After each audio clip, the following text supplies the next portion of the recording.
어쩜 이렇게 시간이 안 가는지 정말 버스 안에서 고인 이불 속에서 고인은 언제나 너에게 고인. Assalamualaikum warahmatullahi wabarakatuh. Perkenalkan, nama saya Usnul Fatimah dengan NIM G1D1222142 dari kelas 3F. Definisi biaya kesehatan. Biaya kesehatan adalah dana yang harus disediakan untuk menyelenggarakan atau memanfaatkan berbagai upaya kesehatan yang diperlukan oleh perorangan, keluarga, dan masyarakat. Bila ditinjau dari sudut pandang penyedia atau provider upaya kesehatan, biaya kesehatan adalah besarnya dana yang harus disediakan untuk menyelenggarakan upaya kesehatan secara paripurna. Penyediaan upaya kesehatan yang dimaksud dapat berasal dari pemerintah, swasta, dan dana yang disediakan dapat berupa investasi, dapat pula berupa dana operasional. Biaya investasi digunakan untuk pembelian barang, peralatan medis dan non-medis, gedung, biaya dan kendaraan. Biaya operasional juga digunakan penyelenggara seperti gaji, bahan habis pakai, tagihan, rekening, dan obat-obatan. Bila ditinjau dari sudut pandang konsumen atau pemakai upaya kesehatan, biaya kesehatan adalah besarnya dana yang harus disediakan untuk memanfaatkan upaya kesehatan. Konsumen yang dimaksud di sini adalah masyarakat pengguna layanan. Pemerintah turut menjamin pemenuhan kebutuhan kesehatan masyarakatnya, meliputi aspek keterjangkauan, pemerataan, dan keadilan bagi masyarakat. Syarat pokok pembiayaan kesehatan. Suatu kesehatan yang baik haruslah memenuhi beberapa syarat pokok, yaitu yang pertama ada jumlah. Syarat utama dari biaya kesehatan haruslah tersedia dalam jumlah yang cukup. Yang dimaksud cukup adalah dapat membiayai penyelenggaraan semua upaya kesehatan yang dibutuhkan, serta tidak menyulitkan masyarakat yang ingin memanfaatkannya. 2. Penyebaran. Penyebaran berupa penyebaran dana yang harus sesuai dengan kebutuhan. Jika dana yang tersedia tidak dapat dialokasikan dengan baik, niscaya akan menyulitkan penyelenggaranya di setiap upaya kesehatan. Yang ketiga yaitu pemanfaatan, sekalipun jumlah dan penyebaran dana baik tetapi jika pemanfaatannya tidak sesuai dengan peraturan yang optimal, niscaya akan menimbulkan masalah yang berkelanjutan, akan menyulitkan masyarakat yang membutuhkan pelayanan kesehatan. Untuk dapat melaksanakan syarat-syarat pokok tersebut, maka diperlukan beberapa hal, yaitu yang pertama, peningkatan efektivitas. Peningkatan efektivitas dapat dilakukan dengan mengubah penyebaran atau alokasi, penggunaan sumber dana. Yang kedua yaitu peningkatan efisiensi. Peningkatan efisiensi dilakukan dengan memperkenalkan berbagai mekanisme pengawasan dan pengendalian.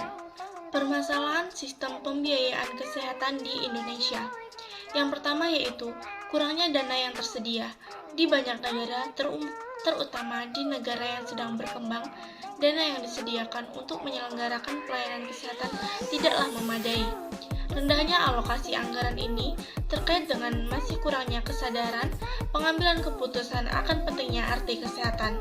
Kebanyakan dari pengambilan keputusan menganggap pelayanan kesehatan tidak bersifat produktif, melainkan bersifat konsumtif, dan karena itu kurang diprioritaskan. Kita dapat mengambil contoh di Indonesia. Misalnya, jumlah dana yang disediakan hanya berkisar antara 2-3% dari total anggaran belanja dalam setahun.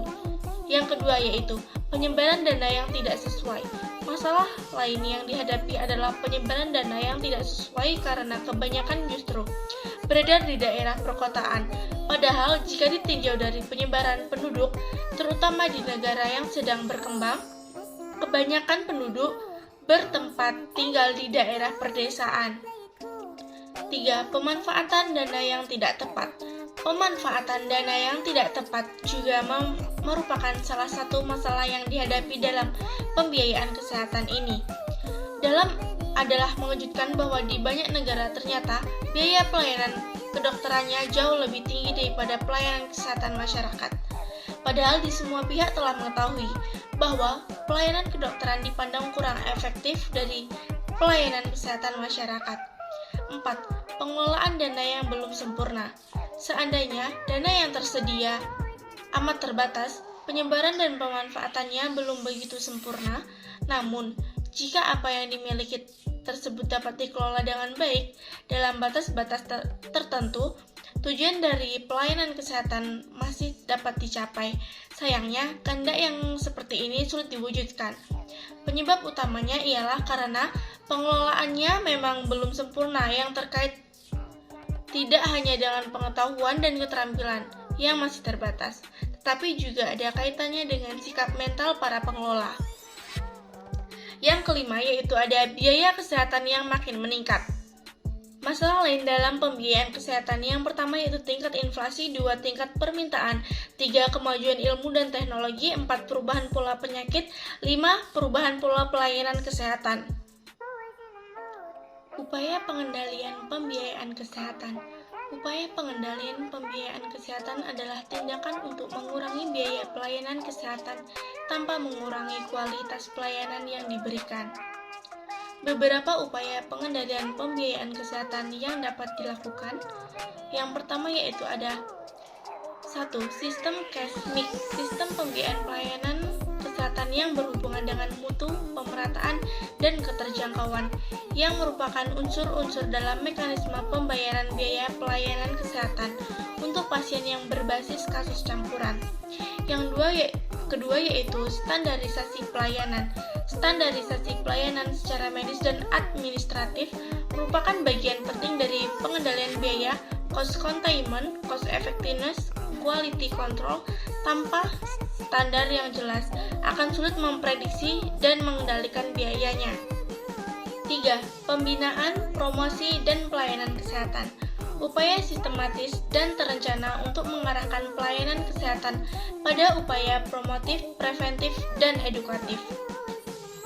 Yang keempat yaitu ada mengembangkan kesadaran akan biaya, bertujuan agar kita berperilaku hemat sehingga kos biaya ditekan menjadi lebih murah. Kegiatan ini harus disosialisasikan sehingga meningkatkan motivasi pada seluruh karyawan.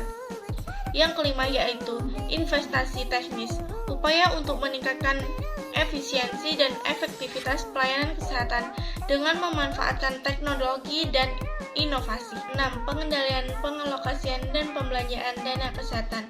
Subsistem pembiayaan kesehatan adalah bentuk dan cara penyelenggaraan berbagai upaya penggalian, pengalokasian, dan pembelanjaan dana kesehatan untuk mendukung penyelenggaraan pembangunan kesehatan guna mencapai derajat kesehatan masyarakat yang setinggi-tingginya. 7.